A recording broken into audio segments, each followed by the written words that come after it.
Posisi kamu masih toying. Ya, toying. Masih toying. Ya. Ada mereng-mereng. Allah. Nah, tapi ki arep salat ngono iku ya lho entuk, Pak. Boleh. Begitu selesai kamu langsung wudu, sholat. Bismillahirrahmanirrahim.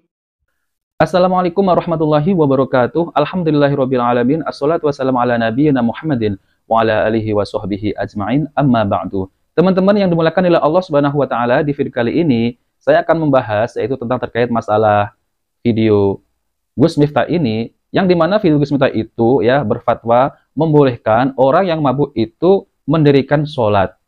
Padahal di dalam Al-Quran itu sudah jelas ya, Allah berfirman di dalam Al-Quran yang artinya, A'udzubillahi minasyaitonirrajim. Hai orang-orang yang beriman, janganlah kamu sholat sedang kamu dalam keadaan mabuk, sehingga kamu mengerti apa yang kamu ucapkan. Al-Quran surat An-Nisa ayat 43. Jadi teman-teman yang dimuliakan oleh Allah Subhanahu wa taala, ayatnya jelas ya. Nanti saya akan jelaskan tentang terkait masalah ini yang lebih rinci ya. Ayatnya jelas, sudah jelas ya. Namun kenapa Gus Miftah ini berfatwa membolehkan orang yang mabuk mendirikan sholat? Dan ini sangat bertentangan dengan Al-Quran. Nah teman-teman, mari kita simak videonya. Tarik napas panjang 1 jam baru dikeluarkan. Mati, Bapak. Oh, mati. Posisi ini kan masih rada doyong gitu, terus kita Rada apa? tuh doyong. Teler ya. Mabuk, Habis mabuk. kerja, terus mau sholat itu boleh nggak toh? Boleh. Nah, Boleh. hanya boleh ya. Posisi kamu masih toying. Ya, toying. Masih toying. Ya. Ada mereng-mereng. Allah. Nah, tapi ki arep salat ngono iku ya lho entuk, Pak. Boleh. Begitu selesai kamu langsung wudu, sholat. Diterima apa enggak Gus? Urusannya Gusti Allah. Cukup Rokib dan Atid yang menilai amalku, cangkemmu rasa melu. Iya. Berarti orang nambah dosa toh? Apa nak? Enggak Nambah dosa. Enggak toh? Justru dosa lah kowe ra salat. Tetap sholat ya, Nduk ya. Nah teman-teman, begitulah ya fatwa Gus Miftah ya. Ketika ditanya oleh jamaahnya ya. Jamaahnya ini sangat awam sekali ya teman-teman ya. Bagaimana mungkin ya Allah berfirman di dalam Al-Quran sudah sangat jelas sekali ya teman-teman ya, tentang orang yang mabuk mendirikan sholat ya. Lalu ada orang yang berfatwa demikian, dan ini sangat bertentangan dengan dalil Al-Quran ya maupun as-sunnah Nabi Shallallahu Alaihi Wasallam. Dan ini sangat berbahaya ya teman-teman ya. Akan timbul lagi orang-orang yang mabuk terus kemudian sholat. Apakah ngerti orang yang mabuk itu apa yang diucapkannya ya, bacaannya surat Al-Fatihah ya. Karena orang mabuk ini ya kebanyakannya itu adalah setengah sadar, kadang-kadang juga tidak sadar ya teman-teman ya. Lalu bagaimana dibolehkan melakukan sholat ya? Kalau tentang terkait masalah diterima nggak diterima, ya itu memang urusan Allah Subhanahu wa taala. Namun ini adalah aturan dalam Islam ya. Jadi teman-teman ya, sebelum Islam masuk ya, yaitu orang Arab dahulu, Arab jahiliyah dulu itu suka meminum minuman keras, minum khamr, kemudian berjudi. Lalu kemudian Islam datang dan para sahabat ya dahulu itu masuk Islam.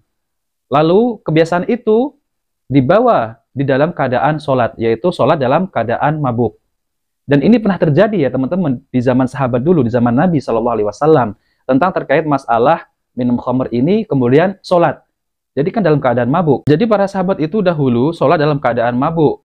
Kemudian hal itu membuat mereka itu lupa dengan bacaannya. Nah, dan bermasalah ya teman-teman ya.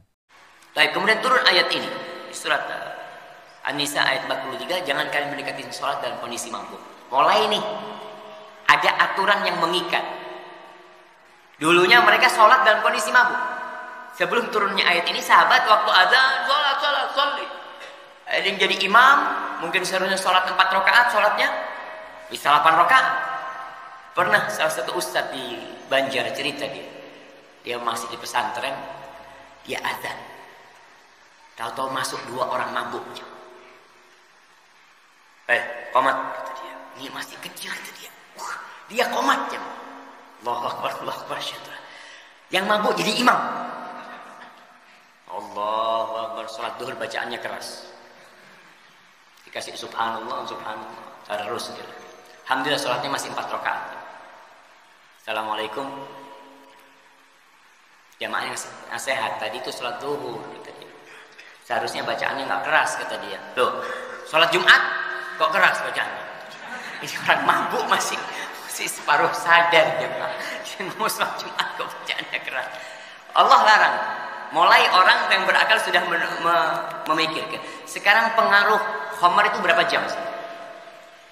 Mana yang pernah mabuk mungkin punya pengalaman. Dia pengaruh khamar berapa jam? Kayaknya cukup lama lah. Sehingga orang itu tidak akan minum ba'da zuhur. Karena dia tahu asar nanti masuk waktu sholat aku dalam kondisi masih mabuk. Ba'da asar mungkin dia juga akan minum karena waktunya pendek. Ba'dal maghrib dia juga akan ngurangi. Kapan dia minum? Ba'dal isya. Berarti mulai ini yang mungkin disebut sekarang rehabilitasi. Jadi orang pemabuk itu direhabilitasi. Maksudnya mulai dia berpikir sendiri. Kalau dia beriman, ini perbincangannya untuk orang-orang yang beriman. Orang-orang beriman tapi masih mabuk. Kata Allah, kalian jangan mendekati sholat dalam kondisi. Kemudian teman-teman ya, kisah para sahabat Nabi SAW itu sholat dalam keadaan mabuk, itu termaktub di dalam Al-Quran, surat An-Nisa ayat 43. Allah berfirman di dalam Al-Quran yang artinya, A'udzubillahi minasyaitonirrajim. Hai orang-orang yang beriman, janganlah kalian sholat sedang kalian dalam keadaan mabuk, sehingga kalian mengerti apa yang kalian ucapkan. Jangan pula hampiri masjid sedang kalian dalam keadaan junub, kecuali sekedar berlalu saja, hingga kalian mandi. Dan jika kalian sakit atau sedang dalam musafir, atau seseorang di antara kalian datang dari tempat buang air, atau kalian telah menyentuh perempuan, kemudian kalian tidak mendapat air, maka bertayamulah kalian dengan tanah yang baik, yaitu suci, sapulah muka kalian dan tangan kalian. Sesungguhnya Allah Maha Pemaaf lagi Maha Pengampun. Al-Quran, surat An-Nisa, ayat 43. Dalam tafsir Ibnu Katsir ya, itu dijelaskan tentang ayat di atas ya, bahwa Allah Subhanahu wa taala melarang orang-orang mukmin melakukan sholat dalam keadaan mabuk, yang membuat seseorang tidak menyadari apa yang ia ucapkan ya. Seperti bacaannya tadi ya, itu bolak-balik ya. Kemudian Allah juga melarang mendekati tempat sholat yaitu masjid-masjid dalam keadaan junub, kecuali jika ia hanya sekedar melewatinya saja ya, yaitu pintu ke pintu tanpa masuk diam di dalamnya. Jadi ketentuan hukum ini terjadi sebelum khamr diharamkan ya. Jadi teman-teman yang dimuliakan Allah SWT ya, jika sebelum diharamkan minuman keras, orang mabuk dilarang menjalankan sholat. Setelah minuman keras diharamkan, orang mabuk lebih dilarang untuk sholat ya. Sebab ya, orang sholat dalam keadaan mabuk sedang melakukan dua kemaksiatan ya. Jadi ingat teman-teman ya, orang sholat dalam keadaan mabuk ini sedang melakukan dua kemaksiatan. Yang pertama yaitu dia sholat dalam kondisi yang terlarang untuk sholat. Dan yang kedua, dia meminum minuman keras ya. Kemudian teman-teman ya, sholat merupakan perkataan qaul ya, tindakan yaitu amal, dan pencegahan yaitu diri, yaitu imsak. Kemudian jika seseorang tidak bisa memahami bicara dan tindakannya, serta tidak tahu mencegah diri sendiri, orang itu tidaklah melakukan sholat sebagaimana yang diperintahkan. Sholat yang dilakukan saat itu tidak sah. Apabila telah sadar, ia harus mengqadanya kembali ya. Nah teman-teman, itulah penjelasan ya, yaitu tentang terkait masalah sholat dalam keadaan mabuk itu memang tidak boleh ya.